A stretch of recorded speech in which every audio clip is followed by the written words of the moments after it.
Assalamualaikum warahmatullahi wabarakatuh. Bismillahirrahmanirrahim. Alhamdulillahilladzi hadana li hadza wa ma kunna linahtadiya laula an hadanallah. Wa asyhadu an la ilaha illallah wahdahu la syarika lah wa asyhadu anna sayyidana Muhammadan abduhu wa rasuluhu la nabiyya ba'dah. Allahumma salli wa sallim wa barik ala sayyidina wa maulana Muhammad wa ala alihi wa sahbihi wa man tabi'ahum bi ihsanin la yaumil qiyamah, amma ba'du. Para jamaah rahimakumullah, alhamdulillah kita panjatkan syukur kehadirat Allah Subhanahu wa taala atas segala limpah nikmat yang telah dilimpahkan kepada diri kita semua, sehingga pada kesempatan malam hari ini kita bersama-sama dapat dan mampu untuk melaksanakan kewajiban kita bersama. Semoga amal ibadah yang telah kita lakukan ini senantiasa dikabul, diterima oleh Allah Subhanahu wa taala. Amin ya rabbal alamin.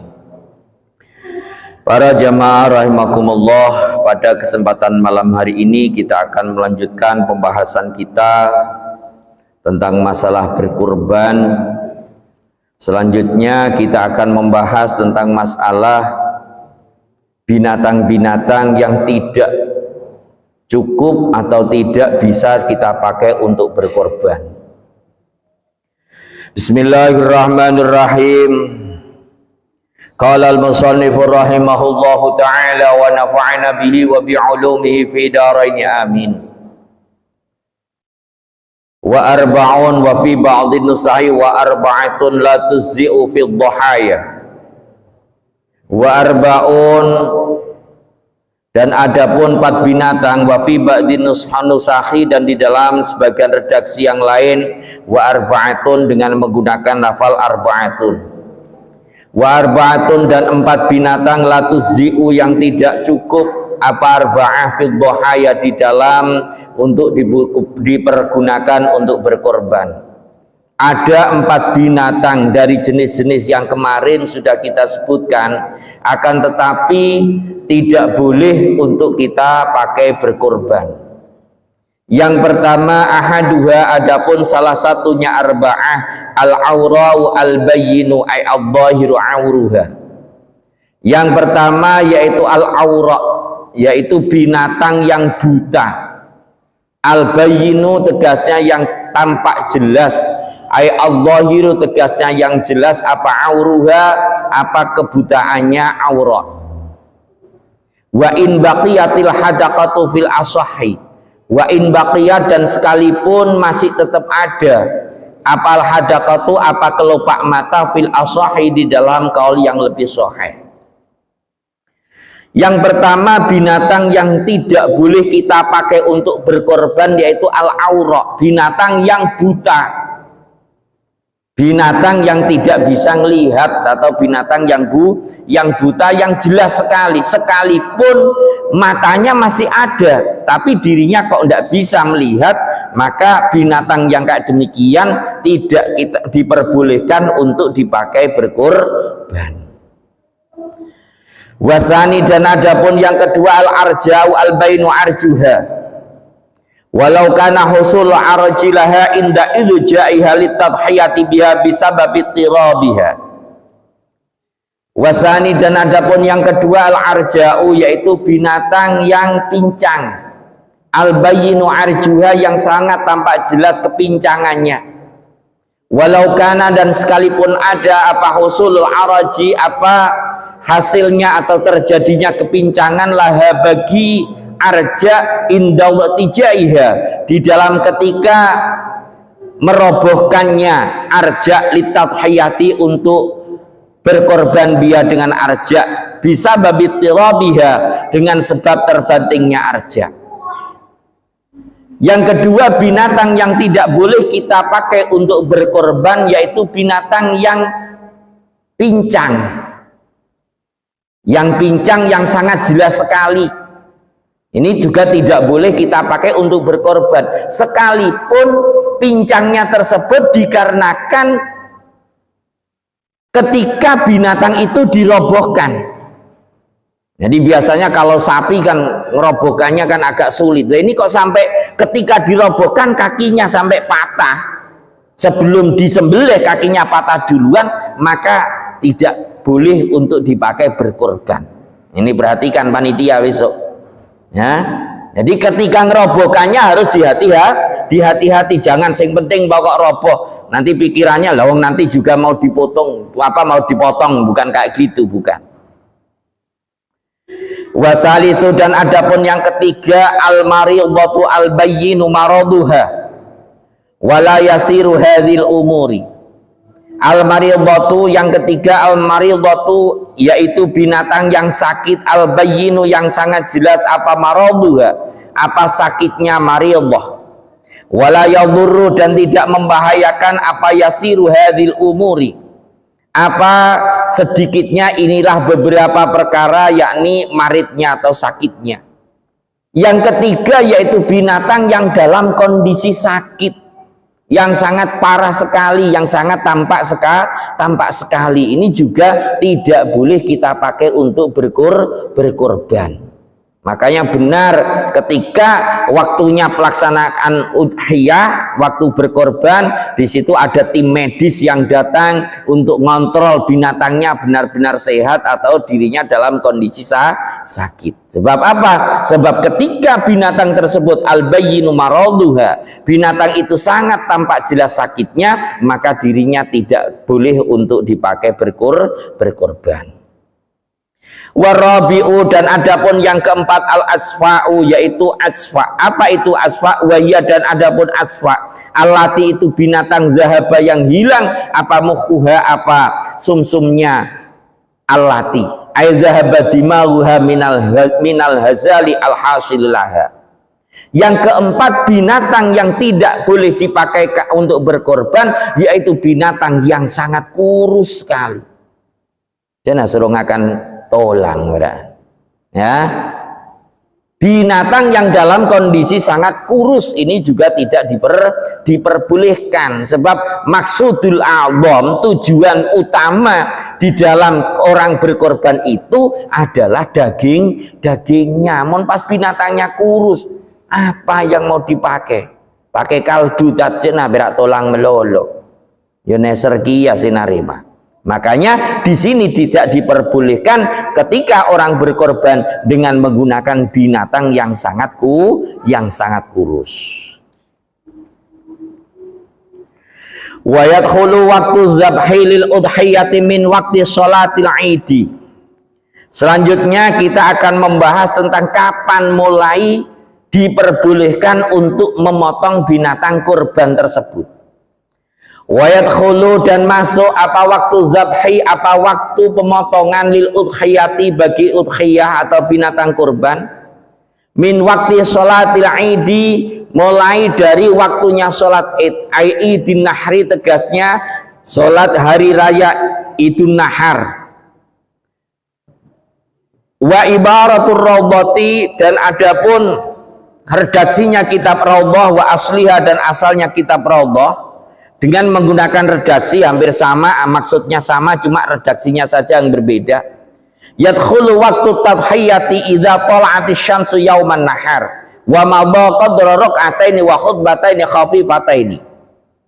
Kalau di dalam kitab Raudhah redaksinya yang dipakai, yadkhulu masuk waktu tadhiyati, apa waktunya berkorban, idza tala'ati syamsu, ketika matahari telah terbit, yauman nahari, pada hari nahar. Terbit bukan pas terbit, tapi wa madha qadra rak'ataini, dan telah lewat apa kadar 2 rakaat, wa khutbataini, dan 2 khutbah khafifataini yang cepat keduanya. Jadi masuknya waktu korban untuk memotong binatang korban, seandainya nggak mau sholat idul adha, seandainya orang sholat idul adha itu sunnah, mboten wajib. Idul Fitri nggih mboten wajib, sing wajib itu cuma sholat 5 waktu, duhur, asar, maghrib, isya, subuh, itu yang wajib. Ya. Dan yang paling utama dilakukan kalau bisa kita laksanakan secara berjamaah. Cuma karena Idul Fitri, Idul Adha ini setahun satu kali, Idul Fitri ya sekali, Idul Adha cuma satu kali. Makanya ramean kita sholat Idul Adha, Idul Fitri. Sebab kalau tiap hari itu beratnya Masya Allah. Mau duhur ke masjid, nanti asar ke masjid lagi, buru mulai sakejek maghrib pulang sebentar, isya balik lagi. Ini berat kadang-kadang. Tapi kalau satu tahun cuma ngambil Idul Adha, ngambil Idul Fitri, ini ringan. Makanya rata-rata masjid itu ramenya kalau Idul Adha sampai Idul Fitri. Apalagi kalau Idul Fitri lebih parah lagi, puasa tak noro apasa, Idul Fitri ikut Idul Fitri lah, itu sing tak genah sama sekali namanya. Ya. Jadi seandainya orang itu tidak melaksanakan sholat Idul Adha, kok mau memotong korban, kapan waktunya itu? Di dalam kitab Allah disampaikan masuk waktunya pemotongan tersebut, yaitu ketika matahari telah terbit plus ditambahi dengan waktunya kita mengerjakan sholat 2 rakaat, ditambahi dengan khutbahnya 2 khutbah yang ringan, yang sebentar. Jadi wajarnya seandainya sholat 2 rakaat berapa menit kira-kira? 2 menit. Iya, jujur saja sudah. Wes, kalau nggak percaya coba wes. Jujur ya, kalau sholat sendirian di rumah loh ya. Itu ya. 2 menit itu 2 rakaat cukupnya kayaknya. Ya. Khutbahnya ngambil yang rukun-rukun saja, itu paling 3 menit sudah selesai. Nah, berarti jumlahnya berapa? 5 menit. Jadi setelah matahari terbit itu lewat 5 menit, maka mulai saat itulah sudah diperbolehkan untuk memotong binatang kurban. Kalau sebelumnya itu jangan, nanti jadinya sedekah jenengan. Seandainya, Mas, untuk nanti biar jamaah yang mau sholat Idul Adha kita kasih makan, terus malam-malam dipotong dulu kambingnya. Lah ini nggak jadi berkorban. Loh, itu kadang kok ada masjid yang model kayak gitu. Jangan suudzon dulu, nggih. Itu bukan kok binatang korban, bukan, tapi mungkin saja itu akikoh. Itu loh, jangan suudzon. Kadang-kadang orang-orang suudzon itu loh ya. Jangan gampang suudzon. Kalau akikoh kapan saja mau disembelih, gitu loh. Jangan suudzon duluan. Selanjutnya, sampai kapan itu? Wa yastamiru waktu zabhi ila ghurubi syamsi min akhiri ayyami tasyriqi. Wa yastamiru, dan terus berlanjut apa waktu zabhi, apa waktunya pemotongan, ila ghurubi syamsi, sampai nanti terbenamnya matahari, min akhiri ayyami tasyriqi, dari akhirnya hari tasyrik. Kapan itu hari tasyrik? Wa hiya as-salasatu al-muttasilatu bi asyiri dzilhijjati. Wahya, dan adapun ayyamut tasyrik itu asalah satu, itu 3 hari al-mutasilatu yang bersambung bi asyiri dzilhijjati, dengan tanggal 10-nya bulan Dzulhijjah. Jadi waktunya tadi mulai, berarti kalau Idul Adha tanggal berapa? Tanggal 10, tanggal 9-nya Arafah masih nggih. Tanggal 8 Tarwiyah, monggo kalau mau puasa sing gelem, sing mau berpuasa silakan. Sunnah nggih. Arafah juga sunnah. Habis itu masuk yang namanya yaumun nahar, atau hari berkorban atau penyembelihan. Lah penyembelihan itu mulai hari itu, yakni tanggal 10 jam itu tadi terbit matahari lewat kadar 5 menit, sampai berkelanjutan terus sampai terakhir pada hari tasyrik, yaitu pada tanggal 13. Ya, tanggal 10 yaumun nahar, 11 masuk tasyrik, 12 tasyrik, tanggal 13-nya juga tasyrik. Ini sampai nanti pada hari yang ketiga dari hari tasyrik, ketika matahari sudah terbenam atau masuk waktu maghrib, masuk waktunya tanggal 14 Dzulhijjah gitu. Ini juga gitu. Kalau untuk nanti insya Allah pada pandak di ini, karena udhiyah ya, kalau di sholatnya ini saya ingatkan bagi para imam-imam, kesunatannya nanti mulai di subuhnya hari Arafah, berarti tanggal 9 subuh, Berarti hari Kemis nggih. Ini hari Kemis karena hari rayanya hari Jumat. Kemis subuh siapa yang ngimami nanti itu sudah mulai disunahkan untuk takbir. Allahu Akbar itu. Nggih.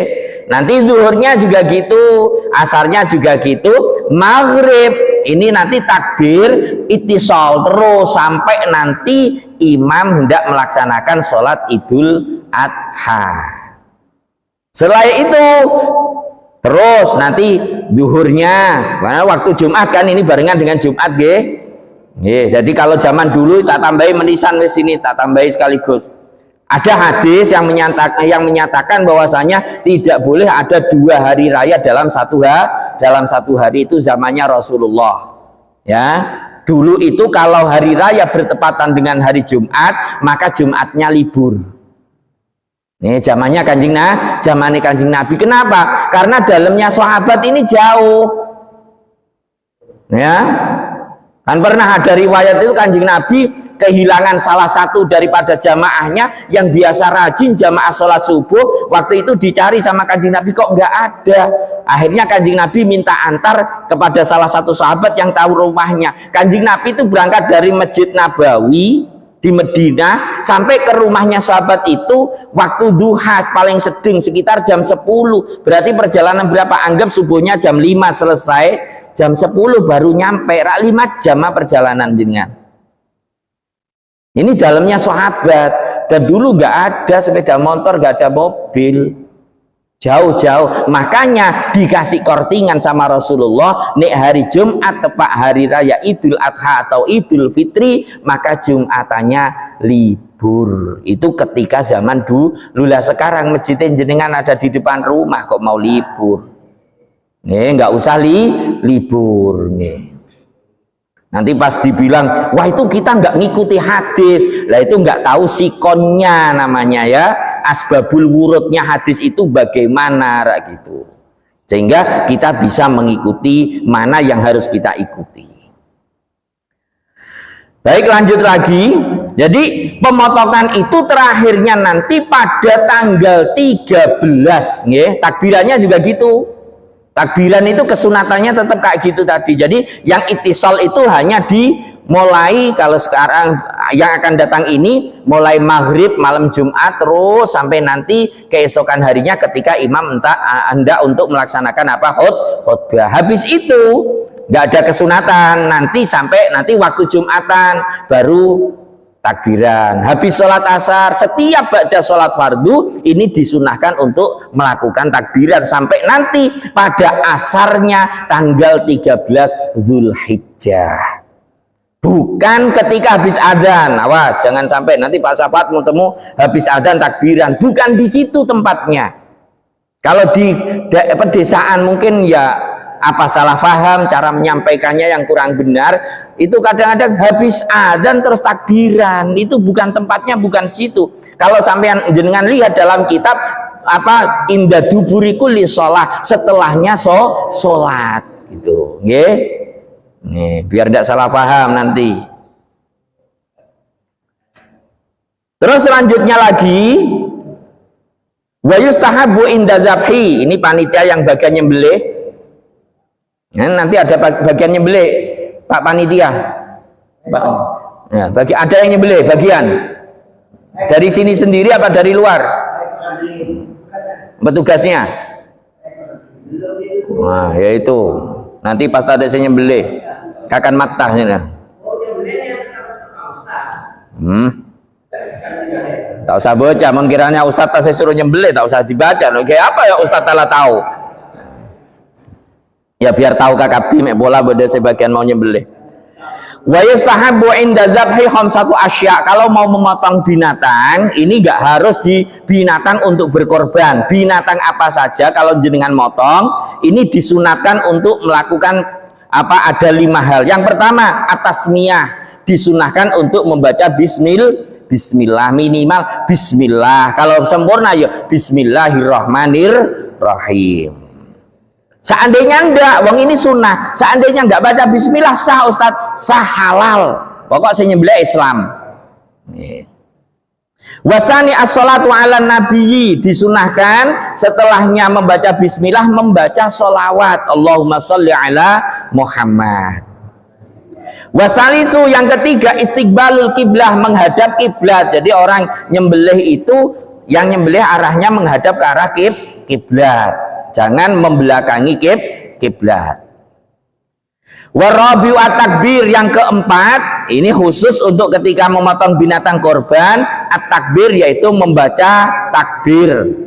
Ya, nah ini boleh dilaksanakan takbirnya qabla tasmiyati wa ba'daha, baik itu setelahnya maupun sebelumnya. Jadi baca takbir dulu, Allahu Akbar, Allahu Akbar, Allahu Akbar, dan seterusnya itu tadi.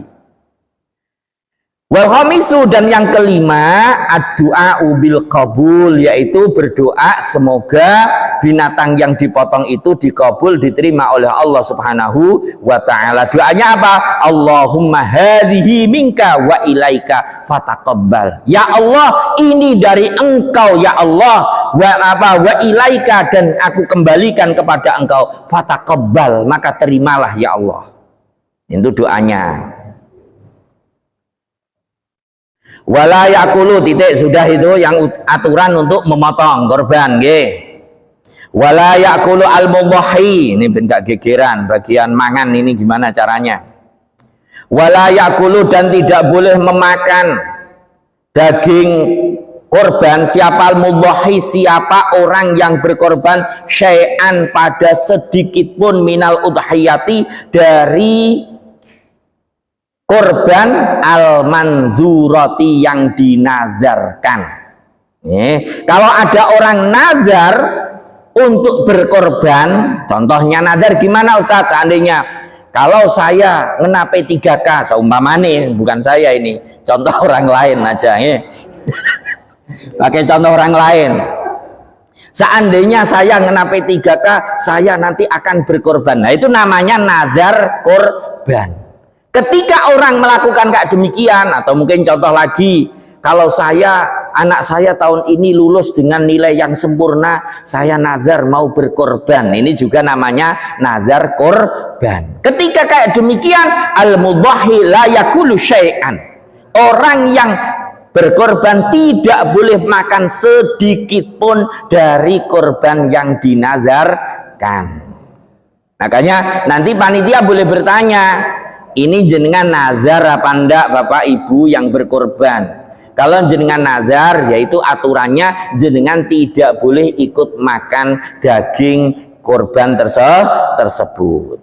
Bal yajibu, akan tetapi wajib alaihi atas al-mudhahi, apa tasadduqu, apa bersedekah bijami ilahmiha, dengan keseluruhan dagingnya udhiyah.